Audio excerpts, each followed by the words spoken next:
దూత media, power of news.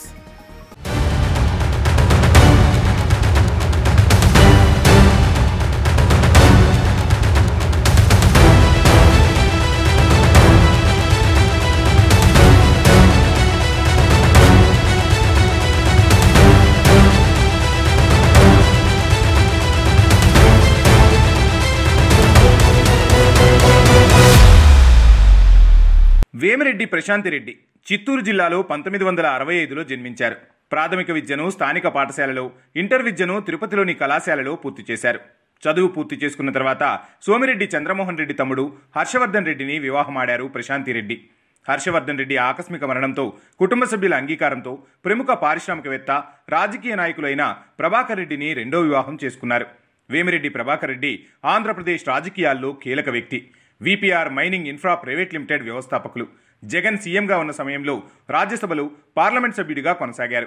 ఇక అదే సమయంలో వేమిరెడ్డి ప్రశాంతి రెడ్డి తిరుమల తిరుపతి దేవస్థాన పాలక మండలి సభ్యురాలిగా బాధ్యతలు నిర్వర్తించారు. తిరుమల తిరుపతి దేవస్థాన బోర్డులో పనిచేసి ఢిల్లీలోని తిరుమల తిరుపతి దేవస్థాన లోకల్ ఏరియా కమిటీ చైర్పర్సన్గా నియమితులయ్యారు. ఈ పదవిలో ఉండి ఉత్తర భారతదేశంలోని తిరుమల తిరుపతి దేవస్థాన ఆలయాల వ్యవహారాలను పర్యవేక్షించారు. ఇక విపిఆర్ ఫౌండేషన్ను స్థాపించి నెల్లూరులో అనేక సేవా కార్యక్రమాలను చేస్తూ ప్రజలకు చేరువయ్యారు. ప్రశాంతి రెడ్డికి గత 20 సంవత్సరాలుగా వ్యాపార నిర్వహణలో మంచి అనుభవం ఉంది. ప్రశాంతి రెడ్డి మహిళా సాధికారత మరియు పేద, అణగారిన మహిళలకు స్వతంత్ర ఆర్థిక స్థితి కోసం కృషి చేస్తున్నారు. ప్రజల్లో నైపుణ్యాభివృద్ధి కార్యకలాపాలలో చురుగ్గా పాల్గొంటున్నారు.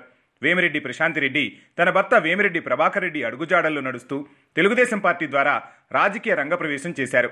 ఇక గత ఎన్నికల్లో నెల్లూరు లోక్సభ నియోజకవర్గానికి టీడీపీ అభ్యర్థిగా వేమిరెడ్డి ప్రభాకర్ రెడ్డిని, కొవ్వూరు అసెంబ్లీ నియోజకవర్గానికి ఆయన భార్య ప్రశాంత్ రెడ్డిని ఎంపిక చేశారు తెలుగుదేశం పార్టీ అధ్యక్షులు చంద్రబాబు.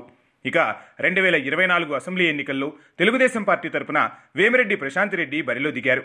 వైసీపీ నుంచి నల్లపరెడ్డి ప్రసన్నకుమార్ రెడ్డి బరిలో నిలిచారు.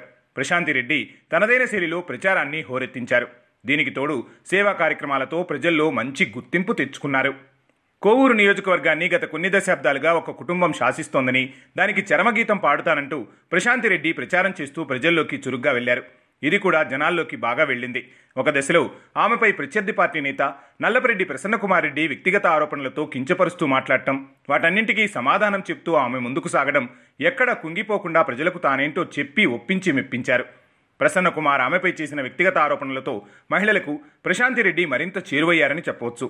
దీంతో ఆమె తన గెలుపును సొంతం చేసుకున్నారు.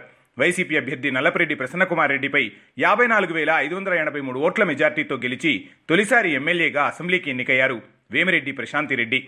ఇక ఆ గెలుపుతో ఆగకుండా ప్రజలకు ఇచ్చిన హామీలను నెరవేరుస్తూ ముందుకు సాగుతున్నారు.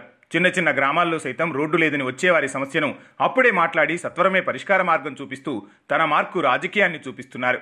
ఆర్థికంగా ఎదిగిన కుటుంబం కావడంతో లాభాపేక్ష లేకుండా మంచి పాలనను అందిస్తున్నారు. ఎమ్మెల్యేగా వేమిరెడ్డి ప్రశాంతి రెడ్డి కొవ్వూరు నియోజకవర్గాన్ని సుందరనగరంగా తీర్చిదిద్దుతున్నారు. ఇలాగే ప్రజల్లో మన్ననలు పొందుతూ కొవ్వూరు నియోజకవర్గాన్ని అభివృద్ధి పదంలోకి తీసుకుపోవాలని మనము కోరుకుందాం. హాయ్, నేను మీ ఆర్పి పట్నాయక్. ప్లీజ్ సబ్స్క్రైబ్ టు దూత మీడియా.